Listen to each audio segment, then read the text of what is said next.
Hey, what is up, you guys? Welcome to Word First Radio, the podcast brought to you by Word First Ministries. I'm your host, Jacob O'Neill, and as always, I'm joined by my friends Cameron and Bailey. Hey. And we're back. Yeah. It was bound to happen. Yeah, eventually. Bailey, pray us It's only in. been a few weeks. Okay. God Almighty, we love you, and we just thank you for this chance that we have to talk with one another and to connect with the rest of our family and the team that supports us on this crazy mission that you've made a way for. So just thank you that this exists. Thank you for all the things in this world that we take for granted that make it possible. And we pray that this conversation would bring us your wisdom. We pray that this conversation would honor your name, and that we'd all, from us sitting here in Norway to our folks sitting in their homes in the U.S., we just pray that we would be brought closer to you and encouraged and reminded of your goodness in our lives. Lord, we love you. We dedicate this time to you in Jesus' name. Amen. Amen. Amen. Thanks, man. Yep. So this is the highly anticipated, foretold from ages past, return of Word First Radio.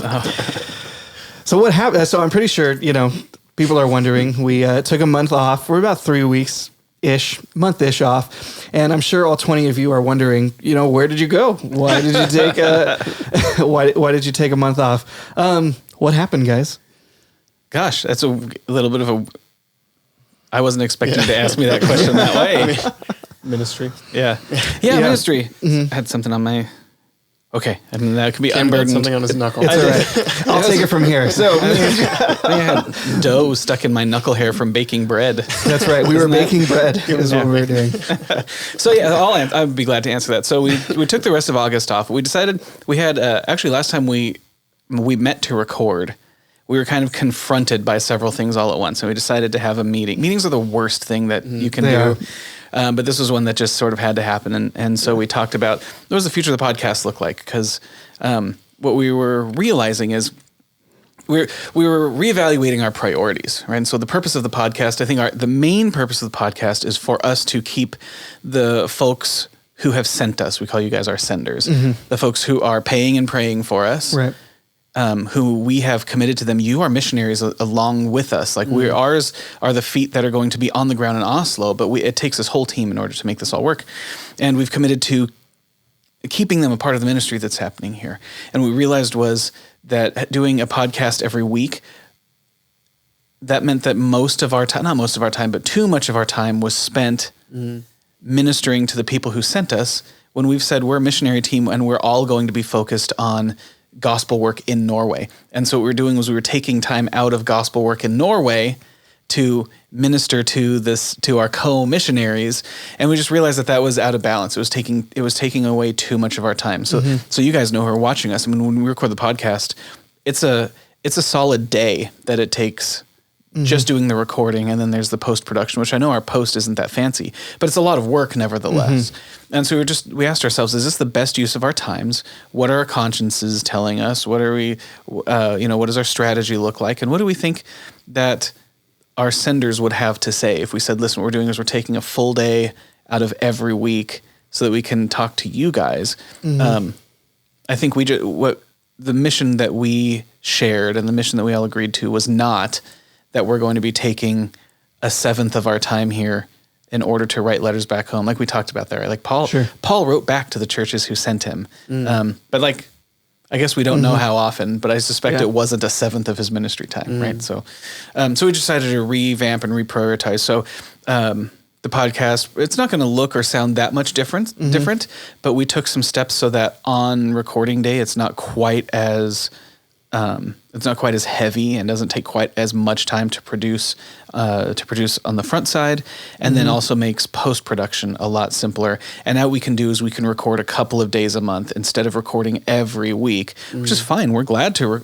maybe not glad, but we're definitely willing to record every week. But that means a and day. We did and for we did, solid like 8 months-ish. Yeah. And that means that a full day out of every week, plus all of the post-production, is taken away from doing kinds of things we want to do here. So we've taken from the opportunities to evangelize and to produce other kinds of content. So we want to interview men on the street, and we want to do other kinds of things. I won't talk too much about that because those ideas haven't really coalesced yet. But there are other things we want to do and be able to present to not just our senders, but to people in Oslo and stuff in general. And we're just taking too much time to do this. So what we decided to do, sorry, I know that was a long buildup. What we decided to do is we're going to release the podcast every other week.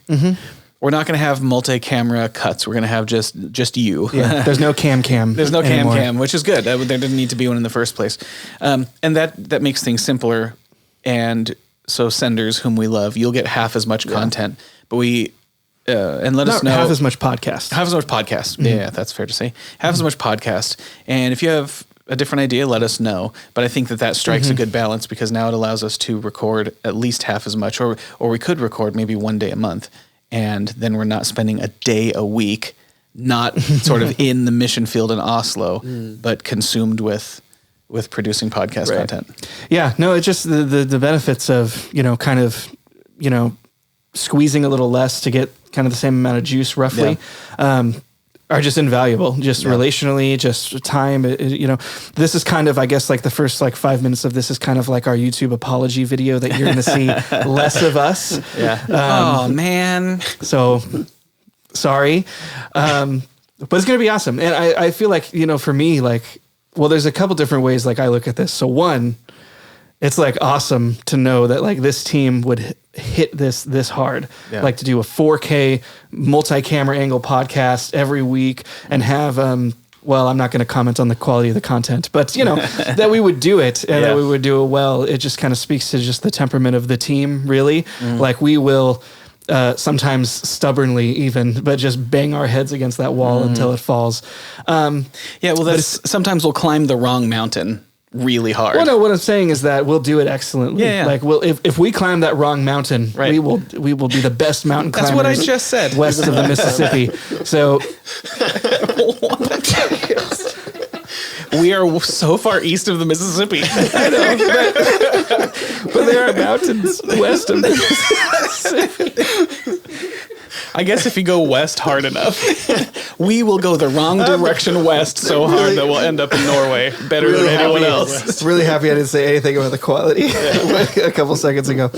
But yeah, we have. So for me, I know that for the whole team, and speaking for myself especially, I have more creative ideas, and I know the team has more ideas that we want to do for the ministry, and the podcast is going to kind of take a little bit of a step back to leave room for those other ideas. So we want to put it in its proper place. Right, of course. And I think, I think the trade-off was not good. We were spending time we should have been spent doing ministry in Oslo. We were spending doing ministry back to our folks in California, whom we love, but they're getting too much of our attention as compared to the stuff we could be doing on the ground here. Right. Yeah. And if you're new to the podcast, the less frequent release of podcast episodes gives you time to catch up on the series. So instead of, releasing one every single week, and you get 52 episodes a year, you get half of 52. Very cool. You can't be known with Whatever. It's 26, you get all of the spades and the clubs, but none of the hearts and the diamonds, however many that is. That's right. Hearts and Diamonds will be on TikTok and Instagram and our social medias. So, all right, very cool so far. Anything you want to say about that, or no? I would just point to even in the last month that we took off, it's made way for us to have more evangelism opportunities, and the ministry stuff that we were itching for, and just knew that our time was too stolen away from those things and too focused on podcast and that kind of stuff. In the past month, we've had, I think we went out, was it 3 times, 2 times? 3 times. I think 3 times. With a coffee bike, So, yeah, it's been awesome. We've had tons of opportunity to actually do ministry, and it like works well with home churches. Just like the timing works out well with them because the coffee cart is like vamping up, and they've had more opportunities for that to be. What was the festival we went to? Good on last Fest. week? Yeah. So we've just had opportunities that like worked out with the timing. So Yeah. you know, God's Yeah, good with timing, I've heard. Yeah, imagine that. Yeah, it already has started to pay benefits. Just in the last couple of weeks, we've been more available in the last couple of weeks to do things we want to do, and weren't stuck behind computers doing post or hauling all of our. Like, we're really thankful that we have this public library that we can use to do this.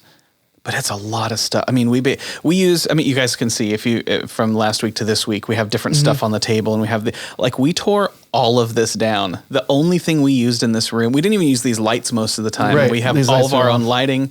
We tore all this down. We had mostly our own microphones on little mic stands. Yeah. And we just decided to prioritize things differently so that we spend less time doing content production, because that's not who we are.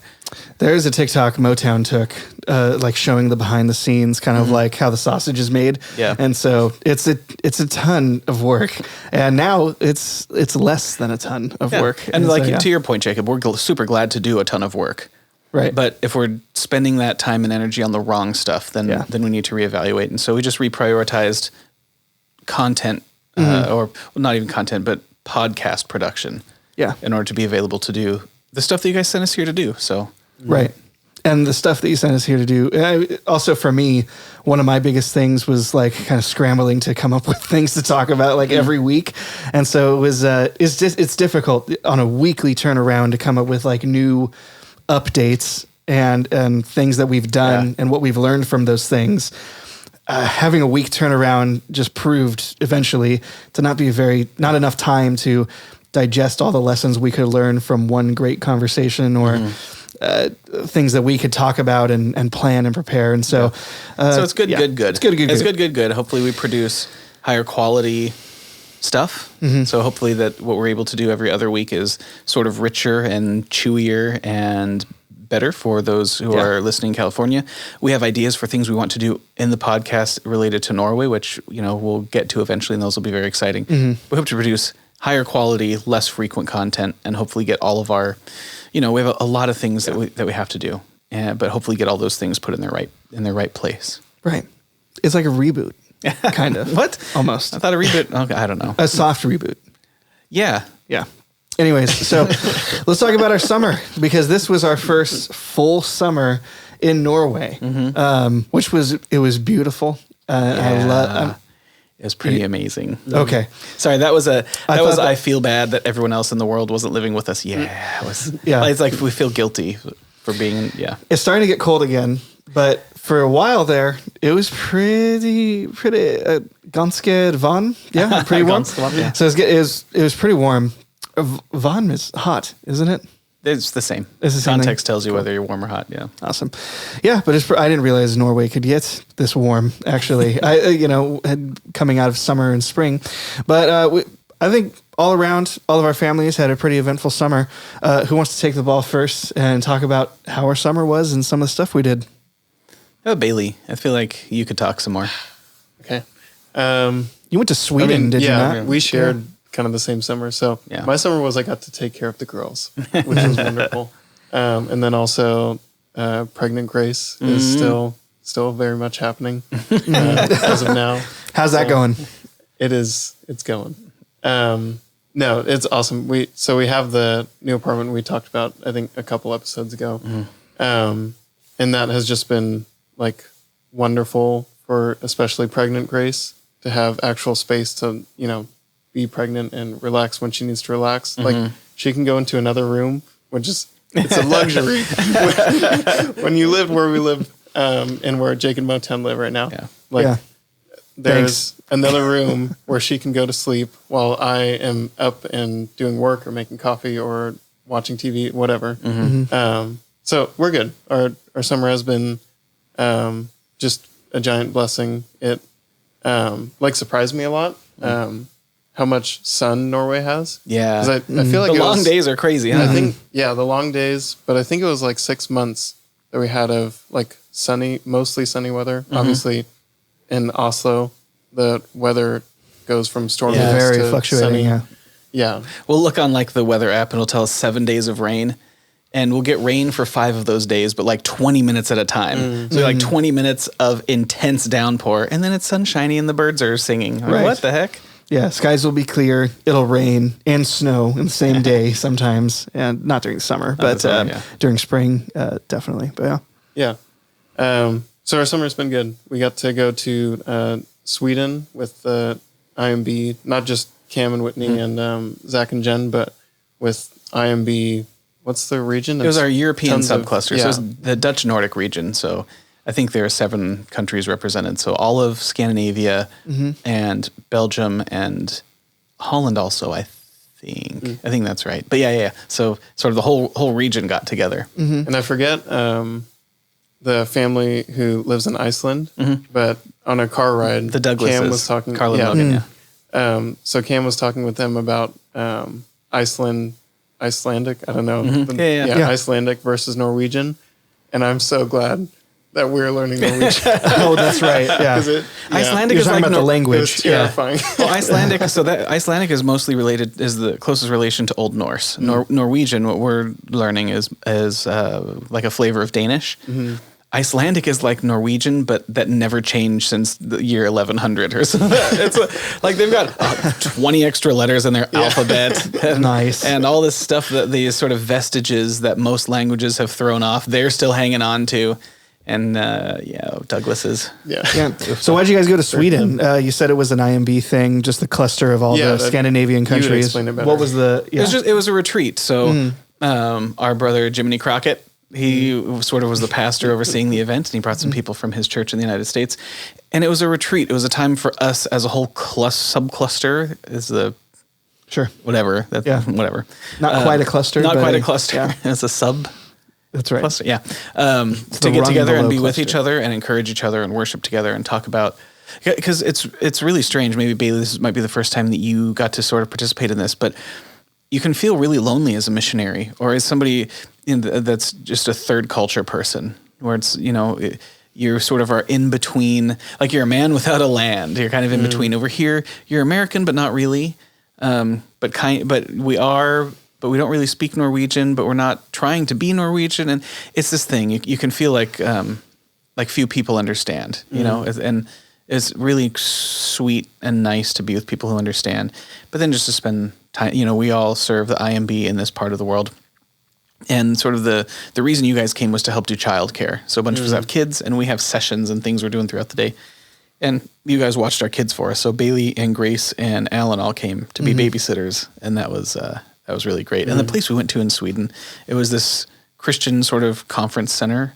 For those of you at the Orchard, you've been to the center where we take the men in Palomar that we've been several times. It was a lot like that, and it was just beautiful. It was like hard to believe that it was real very often. So we posted, you can see some of the photos and stuff we took there. But so we were in Sweden. It was just a long weekend. It was just a few days, but it was really great. And we got to go past that bridge from that. The music Yeah, video. from that music video. Oh, and- that's cool. Yeah. I wanted to go to that bridge. It's beautiful. The bridge between Norway and Sweden. It's it's a bridge that's like right on the border. You cross from.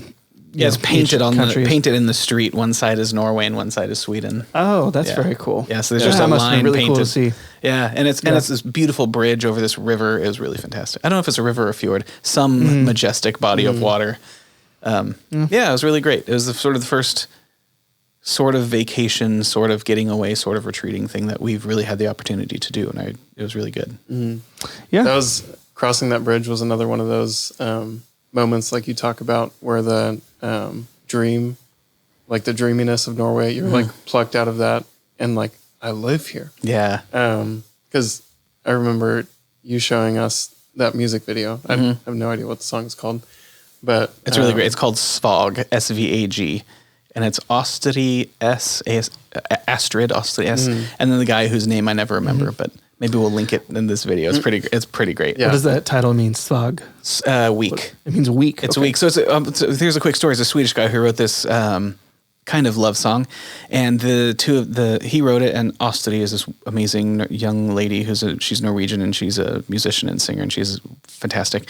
And so they recorded it on the border between Norway and Sweden during coronavirus times when no one was allowed to cross the border. So he stayed on the Sweden side and she stayed on the Norway side, and they recorded this music video for this song together, and he sings in Swedish and she sings in Norwegian, and it's just beautiful. Yeah. We listened to that a lot before we moved. Yeah, like 2 years ago, you showed us that video. And that was still like, we were in the process of God sending us to Norway, just pulling the strings together to do a bunch of impossible things, seemingly impossible things. And yeah, just that was a bridge in a video, and that was dreamy Norway that it felt like God was sending us to. And now we're like crossing the bridge, and I was like, well, listen, can I share sort of a cool experience on the way home from that? Please. So we took a bus there and back, and the bus was fine. It's more comfy than an airplane, and it cost like $20 each way. It was fantastic. But on the way back, so we went to Sweden just for a few days, and we visited basically nothing of Sweden, right? We didn't spend any time with Swedish people, really. We're just kind of at this camp together. But there was something really great about being back. So we crossed the bridge back to Norway, and I kind of had a sense of... And then we got off this bus, and the steps are really steep. And I'm dad, so I'm the last one off. And our kids had thrown up, so I'm like cleaning up puke and car seats and all the kids' trash and all of that. And so everyone else is off the bus, and I'm kind of the last one out. Got my arms full of stuff. And I get to the bottom of the stairs, and Cheery just kind of lets out this sigh. And I said, "What's going on, baby?" She goes, "I am so glad to be back in our city." And I was feeling the same way. Like, okay, we're in a bus depot. It's not very glamorous. It's definitely not...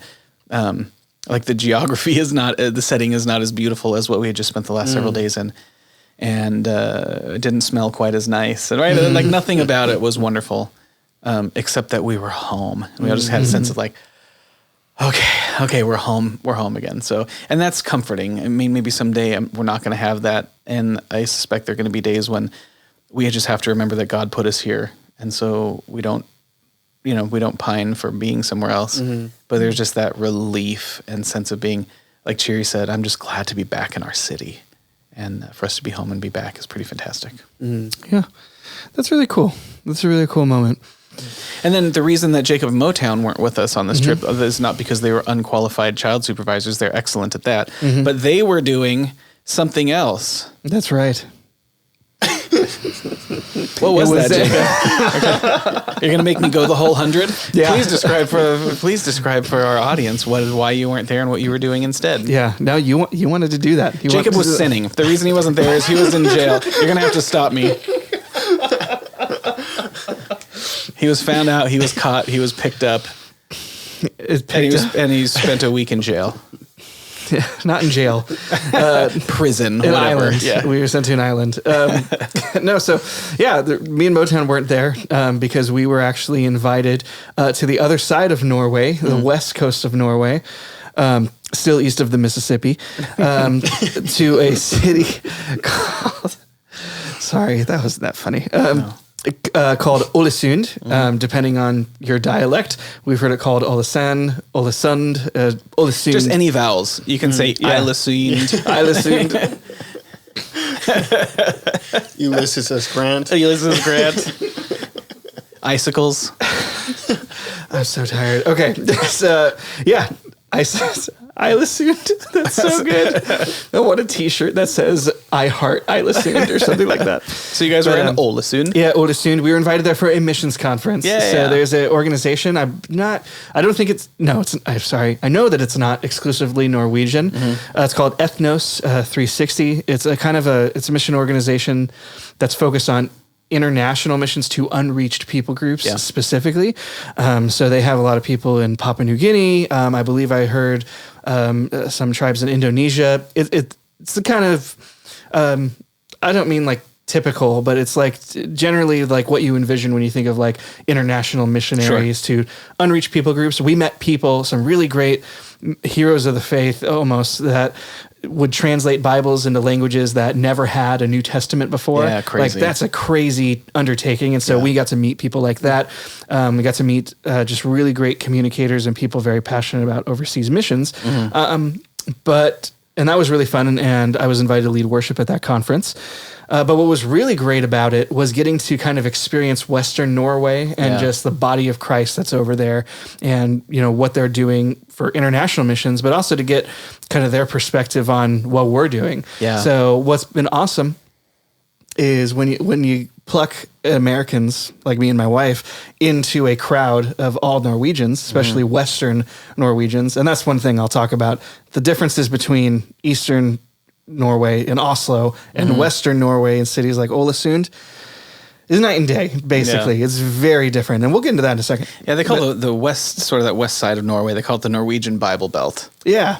Which I guess for Norway, it is a Bible Belt. Yeah, and you can see that. Like, there's definitely, I'll tell you a fun story. Like, the conference did have pretty good attendance, roughly 100 people. But here's just one quick difference in culture and in generation as well. Generational difference.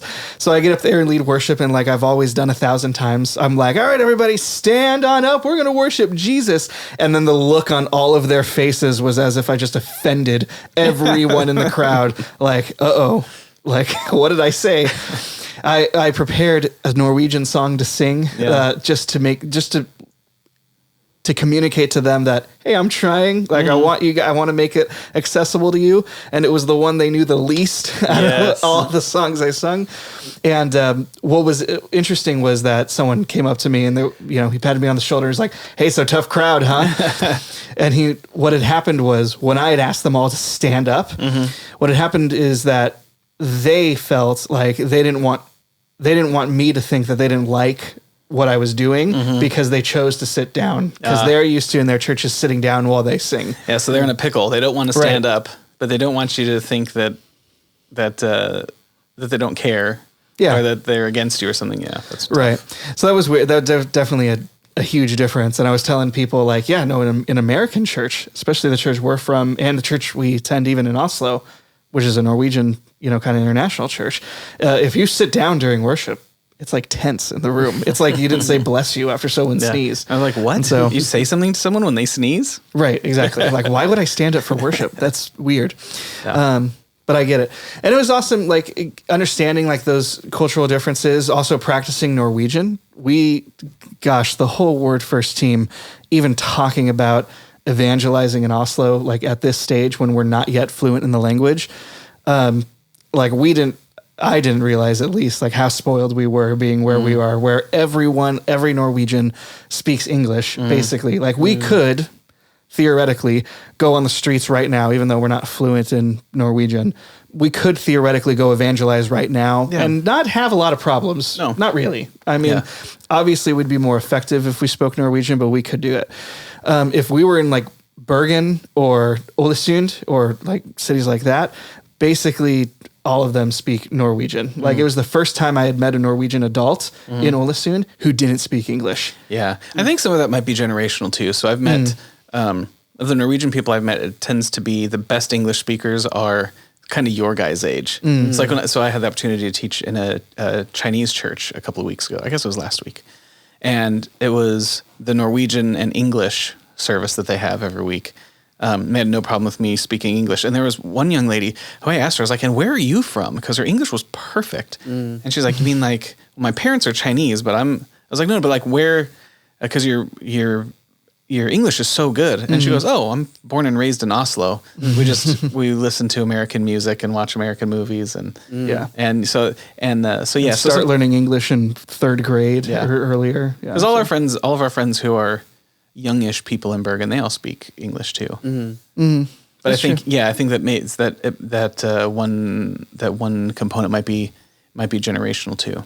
Yeah. But nevertheless, you found yourself in a place where you had to speak Norwegian. That's good. Yeah, that was fun. And also it hit even harder when I went to youth camp in August. I was playing electric guitar in the band. But then, nevertheless, I do love youth ministry, and I do want to try and find some kind of connection with the youth kids and try and be an example and some kind of a leader.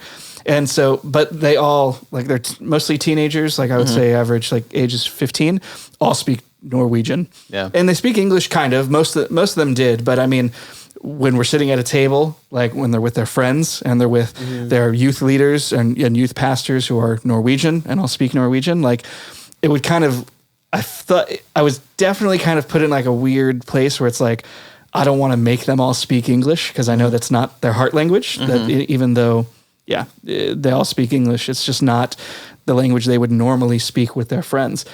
And that was a kind of, both those trips, going to Ålesund and Vegårshei, were kind of a big wake up call for me. Like it kind of helped relight a fire in me to be like, I have to learn this language. Yeah. Like I have to, like I wasn't able this year to connect with the students in the way that I probably would have if I was able to speak their heart language. And that's a cost. I wasn't able to minister as effectively as I could have to Ålesund. I'm not saying that me going on either of those trips was like a mistake or that, when I did get the chance to serve that it went horribly and was a failure. But what I'm saying is that learning this language, it seems almost it's like this key that it will unlock, like being effective for ministry just is infinitely multiplied once we learn that. Let's kind of riff on that for a second. Where are we at with language learning and as far as entry goes? That's a hard question to answer because I think we're all in kind of a different place. And it's tough to know. I mean, we've talked about it a lot and there's obviously a long way to go, but knowing exactly how to do that and the best way to do that and stuff is tough. So Whitney and I mean, we started language school again. So for the summer we met with like a private tutor online to help us shore up some of the stuff. We weren't quite ready. Our teacher at school told us enroll in the next Norwegian class, but there was some stuff we needed to work on in the meanwhile. So we did. We had a personal online tutor that we dealt with. That's not nice. That we learned and worked with for a while. And just this week we started in classroom Norwegian again, and oh man, it's rough. Because you're at so hard. A B2 level class. We're in a B2 class. So the point of the class is 4 sessions. It's 96 hours of instruction. Yeah. Meant to take you from the B1 level to the B2 level. And then we have a test. We have the like official B2 level test in December. So, and it's tough. I mean, so for us, we feel like we're a little bit behind the rest of the class. Most of them have been here a lot longer and they live with Norwegian. Just like half the class, they have a Norwegian partner or spouse that they live with and can practice with all the time. And we have like 3 doctors in the class. Like I have to learn Norwegian in order to get a job here and be a doctor here. So they're like working real hard, but it's easy to feel overwhelmed. And we're at a point now where like our teacher, when you're in your A0 class and your teacher's talking really slowly. Hallo alle sammen, velkommen til norsk kurs. They're speaking really slowly because we're kind of just making sounds together. It'd be like in English, you point to a thing, go clock. Yeah. Clock. My name, your name, right? We are done with that. Sure. Like that's done. He's just like, all right, I'm talking Norwegian to you and, hang on. Buckle up. If you don't have a hat, buy a hat and hang on to it. Nice. Which is good. It's what we need, but it's also not like one of those things where if you're a little bit behind, you feel like you can catch up. It's like if you're a little bit behind, you feel totally left behind because you miss a couple of words and everything's gone. Yeah. So it's tough. Whitney and I, we're hardworking and we're sort of not to toot our own horns, but we're kind of high achieving people. We're highly motivated to meet our goals and get things done. It's a little intimidating. It's a little rough. And the rest of you guys, you finished your B1 class. You've not moved on to B2. We need to all of us need to reach that language pinnacle. Right. But I think you guys experience some of that too, where it's like you can feel like the class has left you behind a bit. And it's hard. There are some real challenges and disadvantages when it comes to learning Norwegian. One of the things that we speak English. The whole world does. Yes. And you can get everything done here in Norway. You can go to the doctor and do that in English. You can go to McDonald's and do that in English. You can order your coffee in English. Everybody that we interact with, especially in Oslo, on a daily basis, speaks English and is glad to help us out by speaking English with us. Like Whitney has this this pattern where if someone says something she doesn't understand, she does like any good American. She says, sorry. Right, in Norwegian, you say, "Hva sa du?" What'd you say? What did you say? Which is a little bit on the nose in English, right? In America, if you say something and someone doesn't understand you, they go, "What did you say?" It's a little, but that's what you say here. You just ask, "What did you say?" So Whitney has her American tick, which is sorry. And as soon as they hear sorry, in Norwegian, you can say sorry. But if you don't say it like in Norwegian, you say sorry. they switch right away to English because they're awesome at it. Yeah. And they know that it's helpful to you. Yeah. And it's saying sorry is you're like actually asking for help. Sorry? And they go, oh, I must mean that we need to switch to English. That makes it tough because then the rest of your transaction, whatever that was, that was the like one of a couple Norwegian interactions you're going to have that day because the rest of her interactions are with me and the girls or you guys. Now it's been switched into English. And that's kind of tough. You have to force people to keep speaking to you in Norwegian, which must be frustrating for them. They've been wonderful here so far. Nobody's been like, stop it. We're not doing Norwegian. Like, just stop trying. They've been really kind, but I imagine that's got to frustrate people too. That's been the very unique challenge. I think we really, really underestimated how challenging it would be, in a very international Norwegian city where everyone speaks English, how difficult it would make it. And that said, though, to kind of speak for myself, I kind of feel like I'm pretty happy with the progress I made this summer, in Norwegian learning, especially. And it really was those trips to Ålesund and the youth camp, which was in Vegelskei. Everyone who is a Norwegian Baptist or Christian has been there eventually for some kind of summer camp. And it's awesome. I mean, just being with mostly Norwegian speakers for just a couple weeks, at a time, being saturated in that language, like it really helps me a lot. Yeah. My biggest weakness by far in Norwegian learning has been understanding it, listening to it and understanding it. So I feel like my strengths are like putting the sentences together. I have a decent bank of vocabulary and can say them decently well to where they can understand it.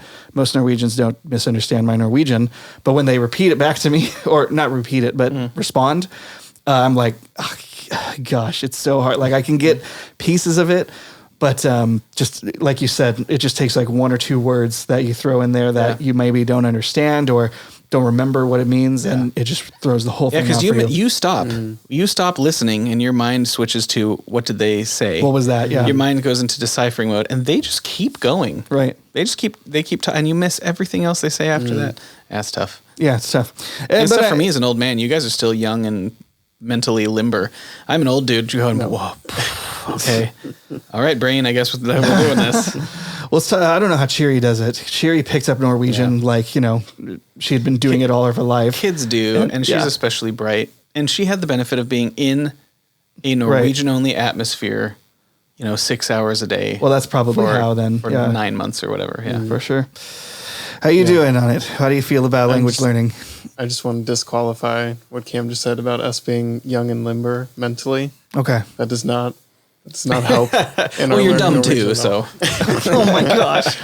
Well, I'm saying because when I think of you and Whitney, I'm like, Cam has more master's degrees than I can count. And Whitney two. Well, let's see if you count like a monkey, right? We have 0, 1, many. Still, I can't. Yeah, I still can't. And then Whitney, I feel like, is in the same situation, but also she was a freaking science teacher and can talk about stuff that none of us in the group would know. Yeah. Even if she was on the podcast, no one listening would know what she's talking about. So, just I don't know. You guys are definitely really smart. Thanks to God. So language learning is difficult. We've kind of like reoriented there as well and realized that we need, the group as a whole needs practice just actually diving into speaking the language. So like the dynamic you talked about, Cam, of being in class and falling behind. Like we just need to be in a conversation where we're not falling behind. Yeah. I think we've realized we need the practice of sticking in the conversation and not being frustrated that we keep falling out of the conversation and trying to piece our way up to speed to where everyone else who, like you said, the classes we've had, we haven't had anyone else who moved to Norway recently. Most people have lived here for years at this point. So that there's an advantage there or whatever. But just basically we realized that we need to just speak the language with the person. So we're right now getting language partners, which is tough. Yeah. Also because we want to find, not as a requirement, but as a bonus, it would be really awesome for us to find language partners who aren't Christians. Because I think your language partner is Knut, right? Yeah, Knut, my upstairs neighbor. So just to have someone who, not for us to spill the gospel out to them every single time we meet, but in the meantime, while we're practicing and learning Norwegian with them, we just have time to be Christians living our lives among non-Christians. And they can give us some specific insight that Norwegian Christians can't, right? Yeah. So just like in the United States, sometimes Christians, especially ones who are church-going Christians, we sort of forget what it's like to be lost. Yeah. And that's one of the things that you learn in ministry is that like Satan hates newly saved people because they have lost friends. And we get scooped up into our Christian world, and then we get used to the sort of Christian and churchy way of doing things. We have Christianese. We have our own language. And we don't have non-Christian friends anymore that help us to sort of remember or to understand what the world is like. So even just some insight and spending time with someone, not just learning language, but also you have the opportunity to talk about spiritual things and get a perspective they're not used to. As a perspective we won't get from Benta. She doesn't know what it's like to be an unchristian Norwegian, right? Or Espen or Raquel. She's not Norwegian, but it gives us a perspective that we don't otherwise have, and somebody who's willing to share with us, which is an extreme advantage. Yeah. So if we can kill 2 birds with 1 stone, that would be great. But that's basically what the team as a whole is doing right now. We're searching for language partners, ideally non-Christians, so that we can be Christians living consistently in front of non-Christians, and just like you said, and that one's huge. Like like we see it mostly with the Christians in our church, but obviously if we have a person we meet with once a week, then we would see it a ton more. Yeah. But the slight just differences in like how to go about something, I've realized a ton, and it like makes me hesitate whenever I'm going to say something in Norwegian, because I'm like, I feel like they would say this a totally different way. Like you said, we would just say sorry. Yeah. They would say directly "Hva sa du?" Yeah. And it's not offensive. So just like picking up on those things. Yeah. There's like so many layers to that onion. Well, there's like all the nuance. Yeah. And we're not even to the nuance stage. We're just like to the, can I say all the words to get food at a restaurant stage? Yeah. Yeah, very cool. But it's been a journey and a half already. It's been a real journey, fellas. It's been a real journey across the world. Anyways, very cool. So just to kind of close this out, just real quick, one of the cool things now that we've had the opportunity to do specifically 2 people at this table is we've been invited, recruited, if you will, to take over the worship ministry actually at a church we've joined. Yeah. And that's going to be a lot of fun. I mean, we're pretty stoked to just be a part of ministry. And I mean, it's again, crazy that even after just like a year of like being in this church, that the pastors of our church would even ask us to be all like, hey, here's this thing, go ahead and take over this thing. Yeah. But that's been a crazy like amount of trust. Like how much are you looking forward to really diving into that and not taking control, but being the ownership, being the master owner and God oh of my that. gosh, sorry, that came out wrong. But how excited are you for that? I'm really excited because home church is so working with Benta and Espen is way too like they're too trusting, like we've said a few times. Yeah. Like so in our last meeting that Jake and I had with them, we posed a few questions of like potential things, and they were 1,000,000% behind it. And I was like, that was just that. I wasn't thinking like we should actually go down that road. I haven't even thought about it that much. That was just a possibility. Like, could you make this hard for us, please? Yeah. So we want pyro on Sundays, and we want so it's really exciting. We get to have a really intimate and really central role in the church, and like the most exciting part to me is that they want a team. So they know, like we've talked about, we don't know when we're going to leave home church, but our intention isn't to camp out with home church and then become members with home church for the rest of our lives. Right. They know that they're sending us eventually. So that, like, one of the goals at the end of our time there is for us to have established a team to take over.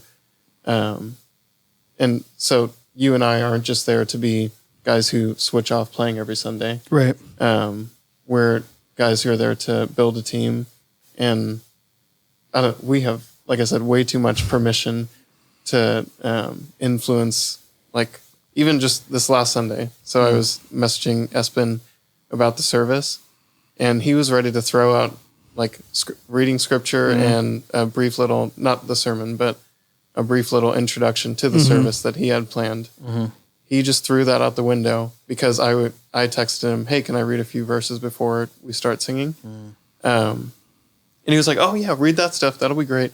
I'll throw out everything I was going to do, and you just do that and then tack this one on there for me. Yeah. And I was like, no, I didn't want to, like, come in here and, Yeah. But it's, so just the permission, the trust that they've, like, given to us is awesome. So the opportunity we have to lead worship, in quotation marks, like, that in itself is always exciting to me, and I'm, like, glad to be in that spot again for a church, because the leading worship, I don't know, I'm gonna launch into a rant if I start it, but the leading worship bit isn't nearly about the music, like, it's the smallest part of it, so we get to be influences in the worship of home church, and then beyond that, we get to find and raise up a team to understand that same thing and continue that work. So I won't launch into the whole thing, but I'm very excited. I can't wait to find people and raise up not just people who can play guitar and people who can sing, but to raise up people who understand what we mean when we say that we come here to worship God and all the aspects of our worship, and then can teach that and encourage their brothers and sisters in that pursuit. Yeah, that's something I think all of us are learning more, and you've always had a temperament towards, but it's that we're learning more and more that music is literally the smallest part of it. Like, it's like what kind of chords you play or the melody or whatever. I mean, it's literally just the smallest part of it. But what the most important part is that we actually are living in a lifestyle worship. Like, our lifestyle is guided by pursuing God's glory, of in humility, just pursuing to glorify Him, to share Him with other people, and that's just the focus of everything. And so, like, I think one time at one of these worship nights that I was asked to be a part of, I was just playing guitar, and I try to not just stare at the floor while I play guitar. Like, I try to be interactive and like, worship together with everyone else. And I saw kind of like in the middle, kind of towards the front, like, these people as they're worshiping. You have some people on their knees and getting, like, really into it, but then you had some people, some men, opening their Bibles while a worship song was playing. It's like, I don't think I've ever seen that. Like, when have you ever felt compelled to be like, man, I am worshiping God right now. I need to just read His word. Like, I need to read my Bible while we worship. And I was like, it's just not anything that ever occurred to me. And I was like, but I kind of love it. I kind of love that picture of just like, we're here, we're all worshiping together. While we worship, I'm going to open up my Bible while I'm singing this song and also read what God has to say in His word. And I just think that's just a physical picture of, like, the kind of spiritual and foundational thing we want to hopefully implant in every single heart of, like, every worship leader, like, ever. And that's something I've had to learn over time, that kind of sentiment. So, well, this was good. I hope everyone who's watching, like, I hope this return of Word First Radio was everything you hoped it would be and more. I appreciate you tuning in. And so, we're looking forward to exploring worship leading, evangelism, I don't know, whatever Word First Radio decides to do to reach Norway with the gospel, with Norwegians in Norwegian. So we appreciate you watching. We appreciate you tuning in. and God bless. We'll see you next week. No, we will see you in 2 weeks. God bless. Thank you for watching this episode of Word First Radio. If you like the podcast, please like, share, and subscribe. If you want to learn more about Word First and how you can support the ministry spiritually and financially, check out the links in the description below. We hope you enjoyed this episode of Word First Radio, and we'll see you again next week. God bless.